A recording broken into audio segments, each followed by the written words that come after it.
He saw she was gone as he walked up to the table he had been serving. She must have slipped away when he wasn't watching. He sincerely wished she wasn't one of those customers.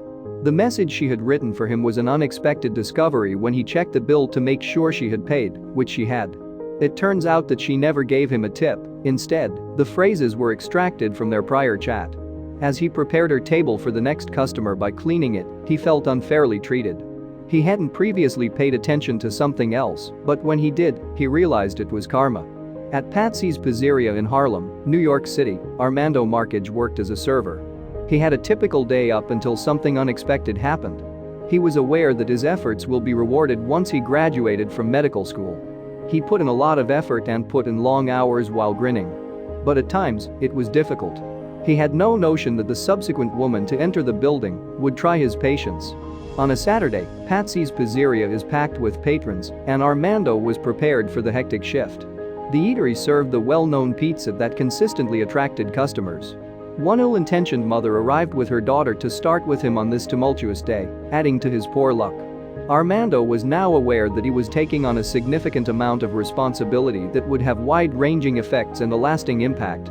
Patsy's was owned by Frank Brinja, who took great delight in his establishment, which debuted in 1933. Throughout its 86-year history, the venue has hosted a fair number of well-known guests. The two women who sat down cast suspicious glances up at the wall.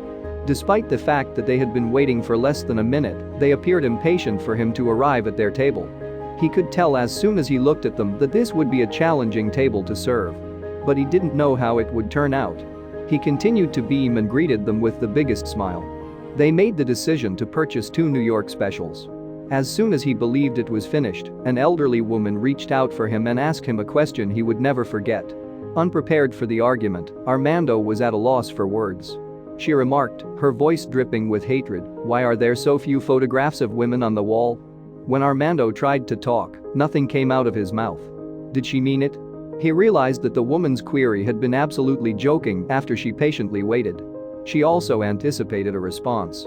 Nervously laughing, Armando made a poor attempt at a joke, which, when it finally came out, utterly backfired. In an effort to shrug it off, he stumbled, "Maybe women don't eat a lot of pizza." The woman's mouth twisted downward into a cruel sneer as her eyes shrank. She had already made up her decision, and Armando would now pay for his cavalier response. Since there were other tables that required his immediate attention, the frazzled server withdrew to take the couple's order, while attempting not to think about the rude woman. The impending confrontation would have to wait, at least for a few minutes, which turned out to be the lull that started the entire chain of peculiar events. Armando made a commitment to always do his best to provide all of his customers with excellent service. He only prayed that there wouldn't be any more difficulties today, because his livelihood depended on tips. But before his shift was over, he would be given the chance of a lifetime to turn the situation around. Armando quickly moved on to the next customers who were vying for his attention after bringing the 2 women's sizzling pizza slices to the table. He made sure to give them the check right away when they asked for it, but the restaurant was filling up faster and faster. The 2 women also appeared to be losing their patience. What did they anticipate? He was shocked to discover it empty when he hurried back to get the check after taking care of another sizable table's orders. Only hoping that the women hadn't departed without paying, he hoped. The note he discovered inside, though, was much more devastating. The receipt was obnoxiously scribbled, "Maybe women don't tip either." Armando had trouble believing what he had seen. He began to put the plates away with a melancholy heart when he saw a white package under the napkins. He opened it and took a peek inside out of curiosity. He didn't pause to consider the Citibank logo when it appeared. He sprinted out the door to pursue her. Whether it was rude or not, this wasn't anything to ignore.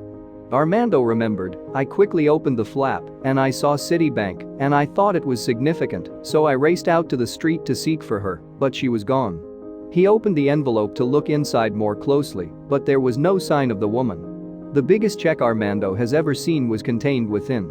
The nasty woman had left a check for an astounding $424,000 on the table. Armando had to make a crucial choice. He could give her a stern lesson if he so chose. He carefully considered his alternatives. On the one hand, he had the choice to just toss the check into the trash, no one would ever know. He could act in accordance with karma. Or he might write a cash it, which would put an end to his financial woes. However, he would come across as just as vindictive with any choice as the woman who had ruined his day. How would you respond? Armando made the decision that the majority of us would have made after giving his moral quandary significant thought. He made a call to Patsy's owner Frank Brinja and entrusted him with the management of the check. I instantly said, "Oh my," when he called and handed me the check. Frank says, "I didn't want to put it in my pocket because it was so much money. That wanders about with a check like that? We thought for sure it was a billionaire or someone who came in here. Normally, we simply place items left behind in the lost and found box in the rear, but Armando said, I wasn't going to do that with over $500,000. The woman's name was Karen Vinker on the check, and Frank tried to find her but couldn't. He then made the decision to wait to see if she would turn around and return. We made the decision to hold onto the check for a few days in case she dropped by, or if we could track her down on our own," he added. In the meantime, Karen Vinker, 79, was in a fit. She frantically contacted her daughter, who then started searching through the household trash once she realized she had lost the check. When that failed, they destroyed every potential location for it throughout the house. Then Karen started to go backwards. She decided to contact the pizzeria after speaking to no one on the phone at the cafe across the street from Patsy's, where she had earlier that morning stopped for a coffee. The real estate agent for Vinker said in an interview that the client said she had called Patsy's and no one there had any knowledge of a check. I didn't pause to consider that perhaps she dialed the incorrect number. The $424,000 check turned out to be Karen's entire life savings. The cash was the profits from the sale of her apartment, which she intended to put toward a down payment on a new house.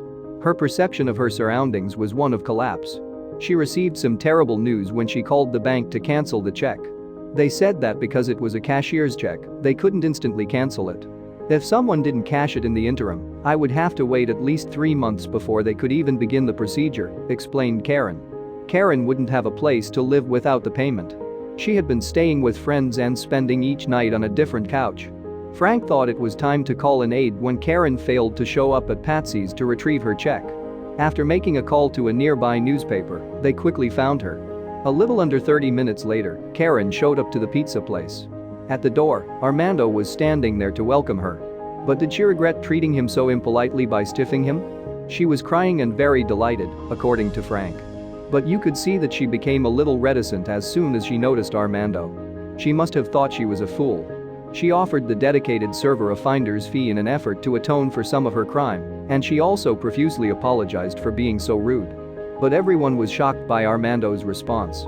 Karen's apologies was accepted, but Armando turned down the cash. "Really, I'm thrilled for her," he admitted. "Considering how busy Saturdays are, I was about to remove everything from the table and toss it away when I noticed an envelope." Over some steaming pizza, Karen and Armando reconciled. Frank then used the photo wall to further his argument. The First Lady Chirlane McRae, television host Barbara Walters, past city council speakers Christine Quinn and Melissa Mark Viverito, as well as other women she had missed at Saturday, were all named by him as he turned her around. He then volunteered to do something else as well to emphasize his point. He laughed and continued, "We joked with her and said we'd add her photo up on the wall. But do you believe Karen will think twice in the future before criticizing her server in a note?"